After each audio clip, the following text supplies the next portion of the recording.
Good morning, ladies and gentlemen, and any disambiguated points of consciousness that are observing from the fourth dimension, maybe. This is Paul, coming at you with a Crypto Coffee update. We have all the news, events, and happenings that you want to see in the exciting world of financial technology and crypto. And being that it is a Crypto Coffee update, let's go ahead and put that coffee in the update and join me for what I like to call our simultaneous sip, which is a sweet sip of serenity that we do together. So, cheers to you. Great stuff. All right, so we are at cryptide.cc. That is cryptide.cc, our lovely website. Here you can get all kinds of information, such as the videos we produce, the news articles we talk about, so you can stay up to date on the fly. And of course, we have the blog section, which contains next week's crypto, a nice collection of conferences happening all around the world that you can attend if you so choose. And this is just another way that we here at Cryptide try to help keep you up to date, since, as said, there's always a lot of information happening in the space. So let's go ahead and jump into it. Small preface, last video we talked about some very heady topics, talked about blockchain law, talked about fake volume, so very serious considerations and ruminations that perhaps you're still chewing on and marinating in, and that's totally fine, because today we're going to take a little bit more casual approach, and we're going to talk about some articles and pieces of information that are more perhaps abstract in terms of the implications that can be drawn, and therefore perhaps less cognitively intensive, more just pieces that you can factor into the general analysis of the landscape that we call crypto. So to start off, we have Tron positioning itself potentially as the Google Play of blockchain after purchasing an entity called CoinPlay. CoinPlay essentially allows users to see various volumes and how many transactions have been processed through various dApps. This can give users a great idea as to how much use a various dApp is experiencing, how popular it is in a given network, and now that Tron has acquired this entity, assumingly it will begin to pivot to focus more on the Tron dApps. dApps, I should probably clarify, mean decentralized applications. So just like an app you would download on your phone nowadays, it's essentially that, only on the blockchain, which is of course always a nice, exciting thing to hype up. It's on the blockchain, it's different. A lot of these games, though, due to the nature of throughput on these systems, are a bit rudimentary. Think of like early 2000s kind of internet flash games you would see. Doesn't make them bad. It's very novel and exciting, interesting to see for sure, but don't expect to be playing the new Halo or the new Devil May Cry on a blockchain anytime soon.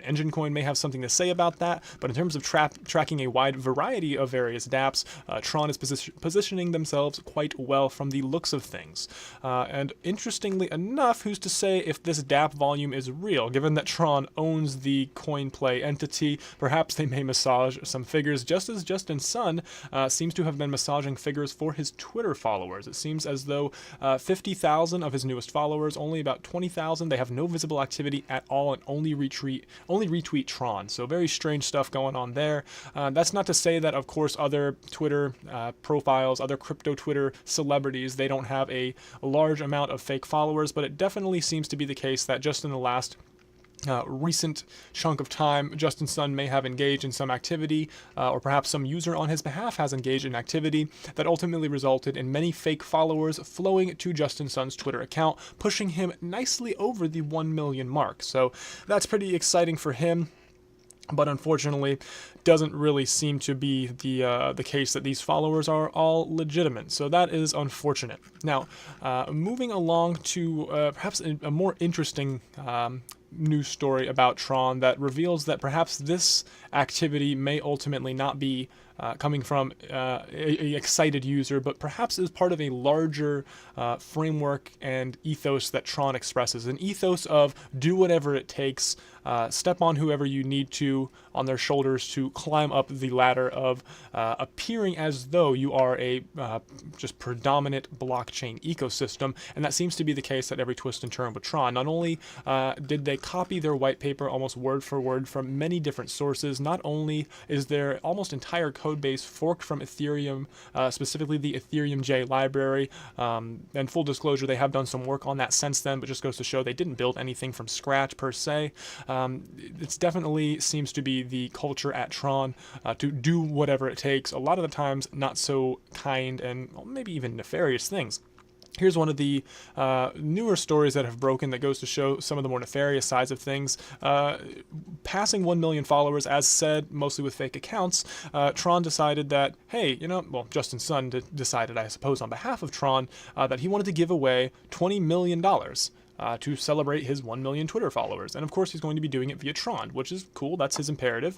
However, he also said they're going to be giving away a Tesla, which is rad. So some lucky user will receive a brand new Model S Tesla electric car, which I'm sure most people would be excited about. I'm not the biggest fan of the company, but apparently the cars themselves are solid.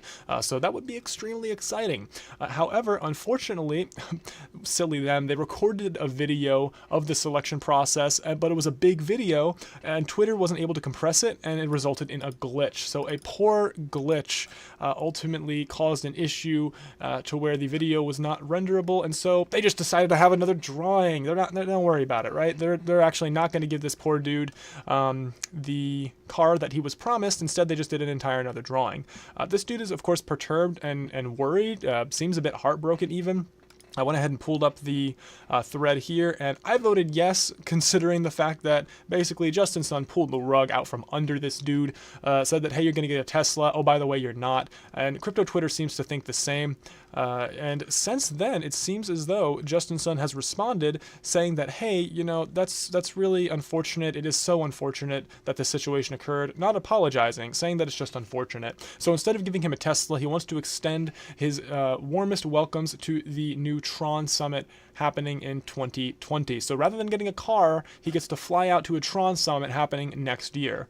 Unfortunately, he says, can you explain that to my 6-year-old son that he's not going to be getting a Tesla? Seems really shady. Definitely not an honorable thing to do.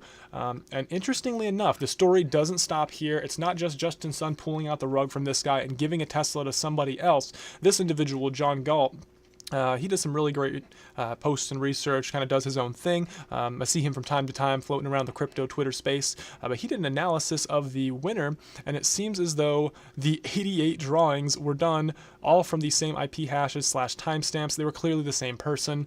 So it seems as though perhaps this was a situation in which Justin Sun ultimately said, hey, it looks as though some real person was selected to receive the Tesla. We need to redo the drawing to where maybe some of these fake Twitter followers who likely won't step up to the plate and say, hey, I'm real, by the way, I want my Tesla, likely will just let it go and let it pass without instance, thereby saving Tron's pretty penny on a Tesla car.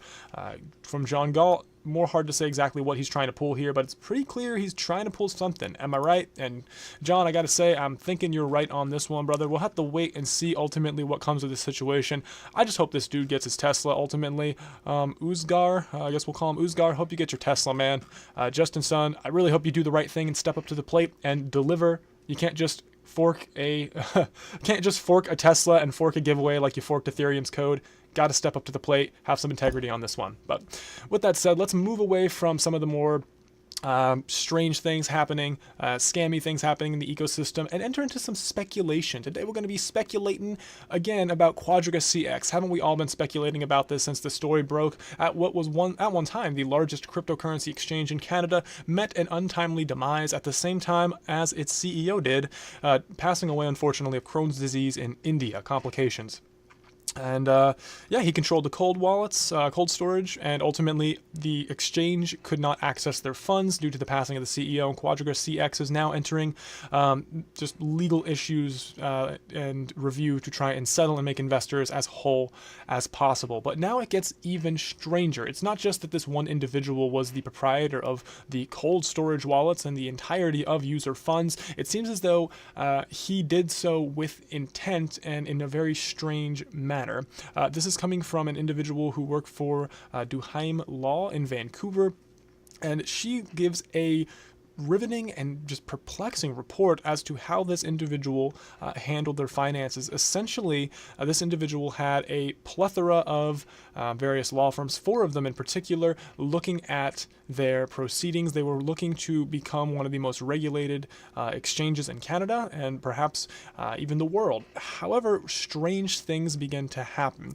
The other weird twist, as you could see here, ultimately led to, let's see if we can find it. Yep, on one day, he terminated, he being the CEO, terminated the professionals that were in his mind the law and order folk, the accountant, the auditor, and this individual in question, the regulatory attorney. So ultimately, this individual, Mr. Cotton, decided, after assumingly becoming involved in what's called a Vancouver pump and dump scheme, after splitting Quadriga into 3 subsidiary companies, he apparently had what seems like a potentially paranoid bout in which he broke contact with all legal entities and thereby flew in solo. There was no laws, no jurisdictions, no guidance as to how such a situation for the exchange might be handled. And ultimately, with its untimely demise, the exchange is left blowing in the wind with no captain to man the sails. So something is definitely strange here. The pieces are still being pieced together. As said, Gerald Cotton led a very strange life, ultimately deciding to go it alone in terms of his exchange proceedings, abandoning all legal counsel, seemingly at a whim. So that's the update we have for you today on the Quadriga side of things. Not sure exactly what this all means. They're still piecing it together. And ultimately, I think we may have to wait for the judicial proceedings to see what the courts say as to how things will get settled. Really, my personal hot take, I'm hoping all investors in the exchange are able to be made as whole as possible. Of course, I hope he wasn't involved in some kind of pump and dump activity, but whatever the case may be, the main goal here is getting investors as whole as possible, since this is a third-party entity that ultimately owes some notion of fiduciary responsibility, at least perhaps in an ethical sense, if not a legal sense. So interesting stuff there. We'll keep you up to date, and this is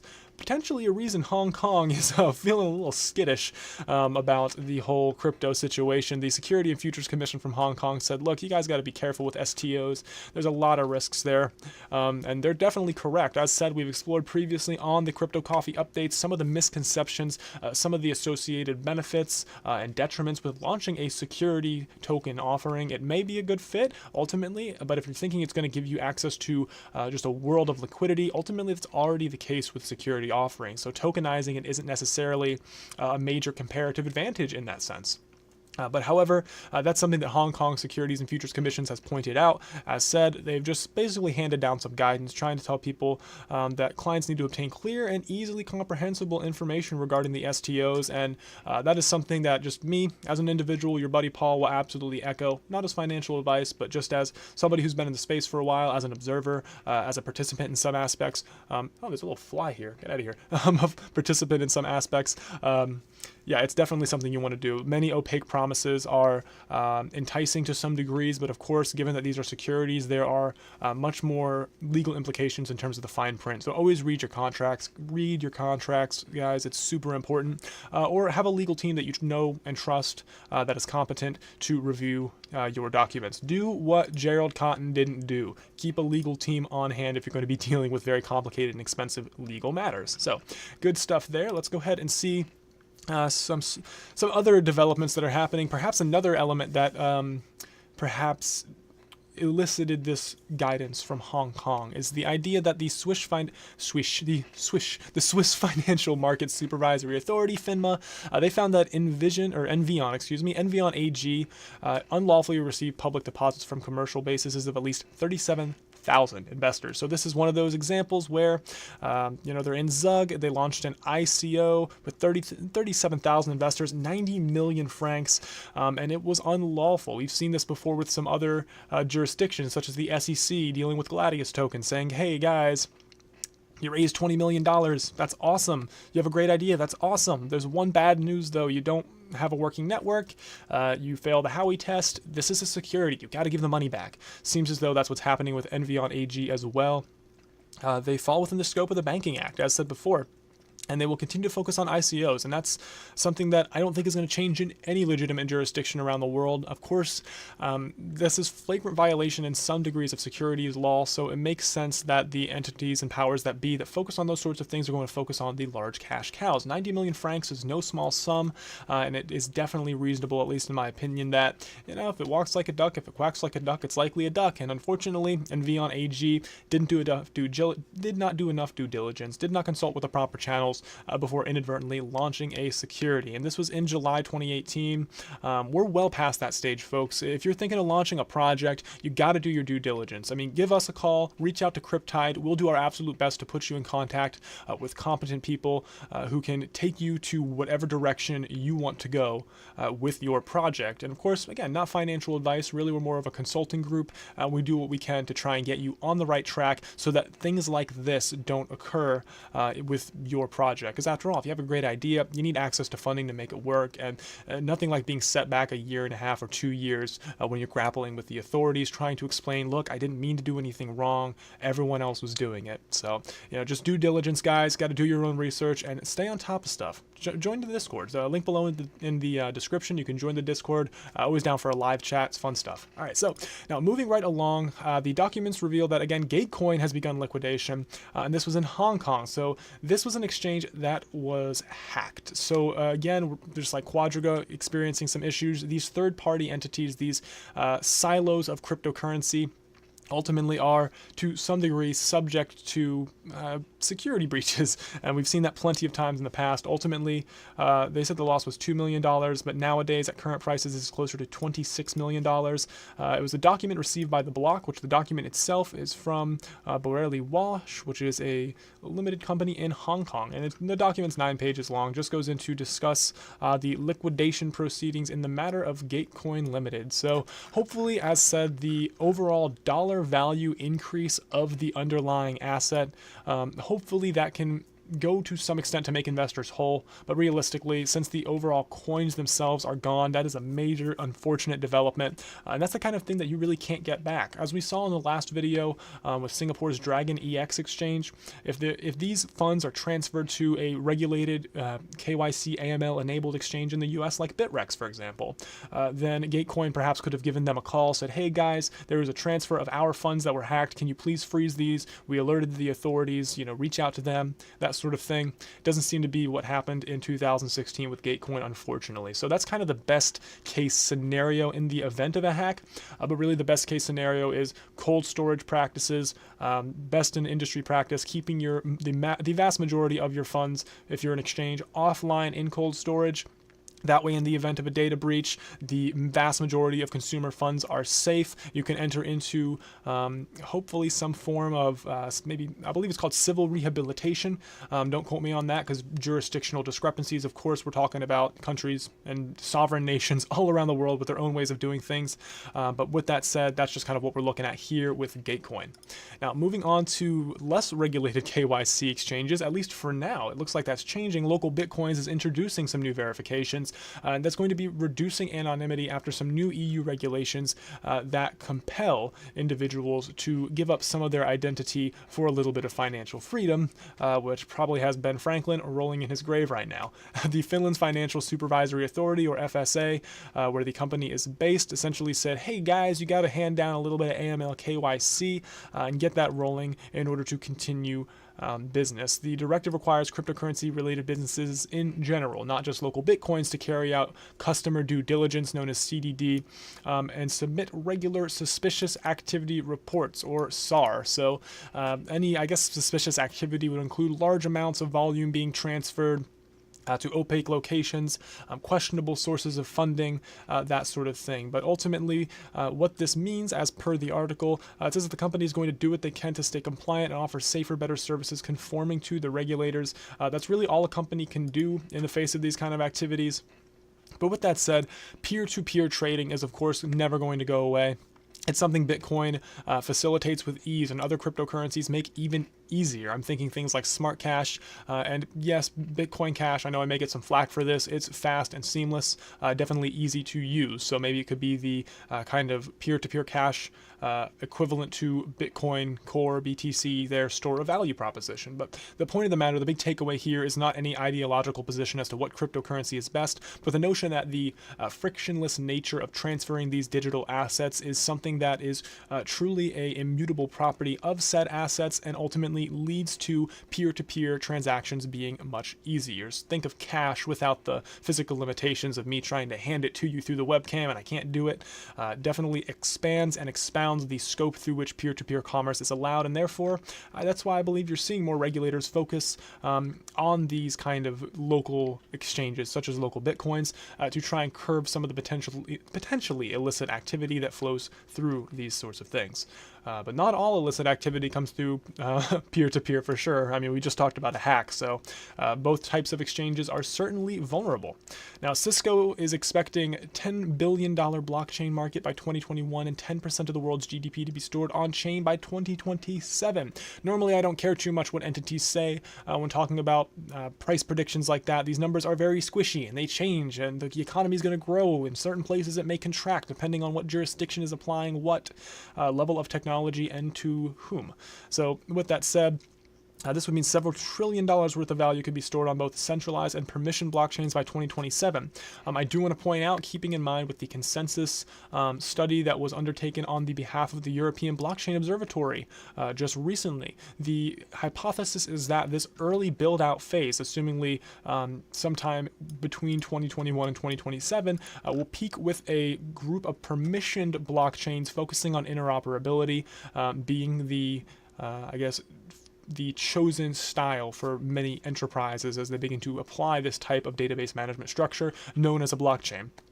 So really interesting stuff there. Don't want to go too much into it. They have some nice graphics talking about executives believe or trust cornerstones of the digital economy. There is another article that came up recently. I'm actually going to hop over to here and pull this up. It's super interesting, and this is actually perfect. I love going off script every so often. The new C-suite confession, boom, here it is they don't get blockchains. It's just unfortunately how it is. While 74% believe there's a compelling use case for blockchains, the vast majority of CEOs don't understand them. And I cannot fault them at all. This stuff is difficult and conceptually opaque. I was reading a report, a scholarly article just yesterday about the term decentralization and just how unclear the term decentralization even is. Does it apply to how the network is configured? Does it apply to how many nodes? Does it apply to the total number of participants, or perhaps the hashing power and its geographical distribution? So many opaque questions that have clear answers if delved deep enough. But if you're a CEO, you had a lot of work to do, and one thing you don't have is a lot of free time. So having things succinctly explained to you in a way that is digestible and, more importantly, actionable, potentially actionable for your business needs is critical. So this is a interesting kind of inflection point in which we are situated, where 74% believe there is a compelling value, but they don't quite get it enough to see what particular use case would flesh out that compelling value proposition. So really amazing stuff, and I am, for one, am extremely pleased to be positioned in such a way as to help to maybe distill some of this more opaque and complicated information down to a digestible format. So if you're a fan of that, drop me a like. Love you guys very much. And yeah, this is a fantastic time to be in the market and have knowledge about this kind of stuff. So if you're out there, if you're listening, and if you're excited as well,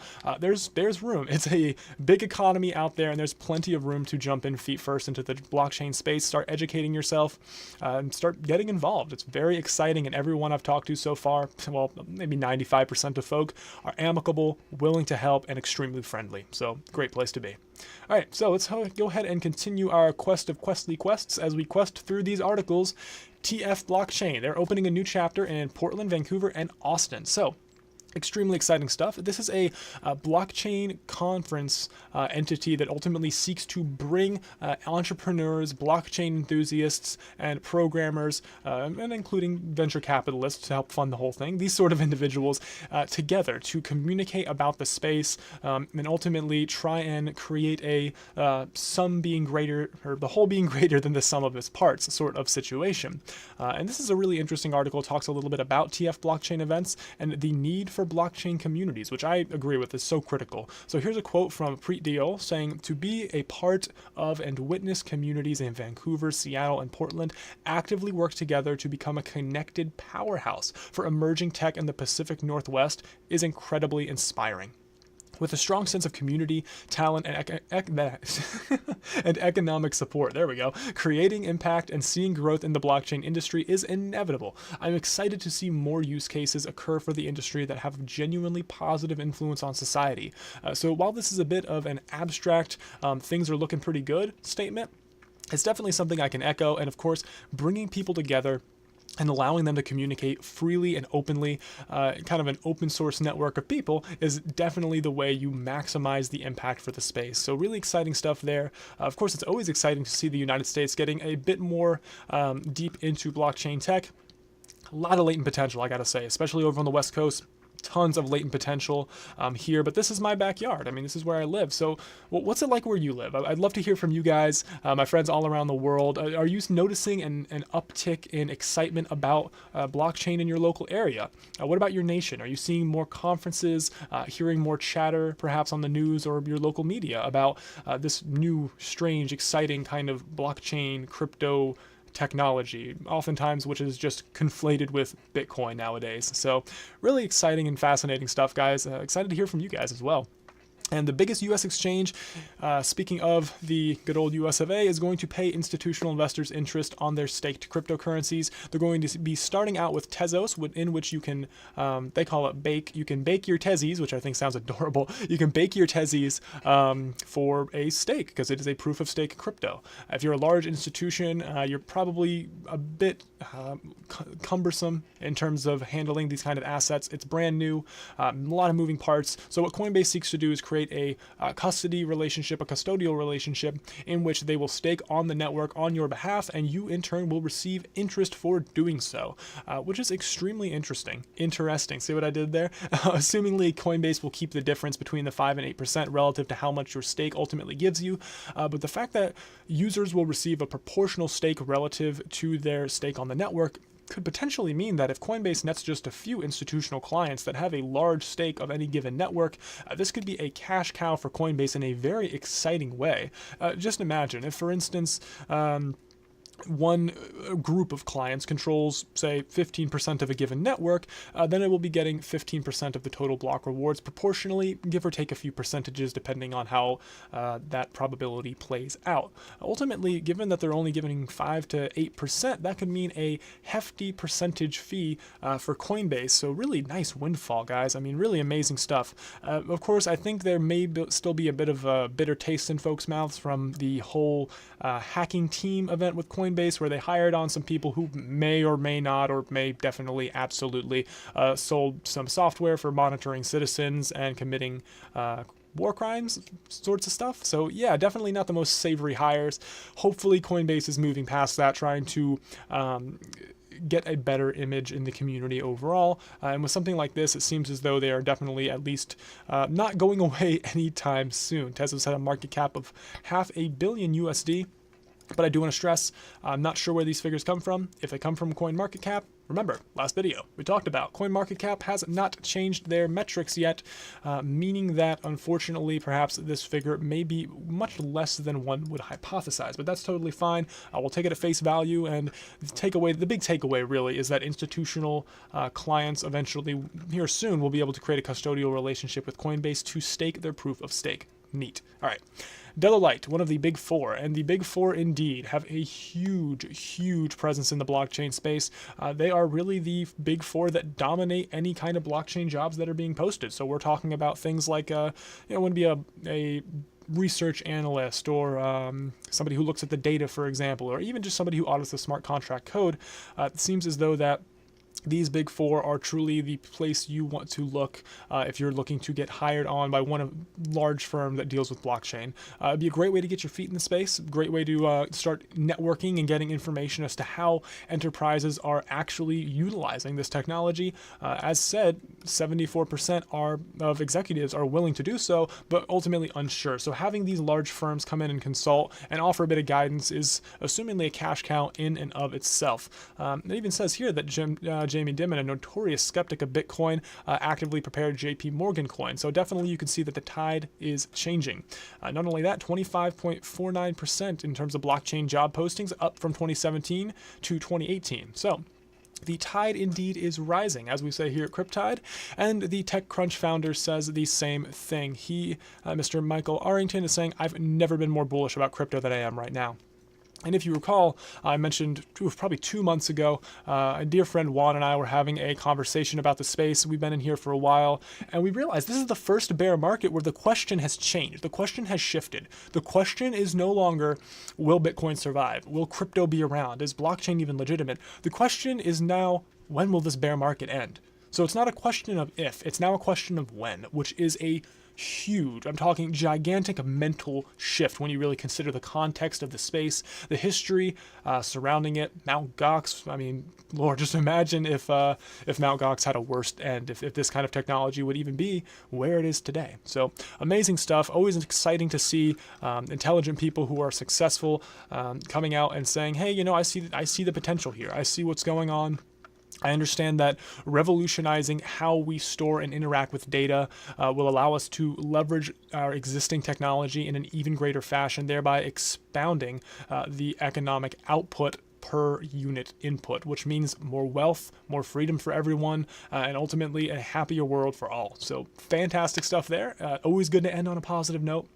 I hope this more casual kind of perusement of the newsmints could be enjoyable for you all. I definitely enjoyed it. I had a lot of fun here today, guys, and it's always a pleasure to speak with you all. So with that said, thanks so much for watching. Much love to all of you out there. Live good, be great to one another, and remember, never forget that the tide is rising, especially for sentiment. Looking great, guys.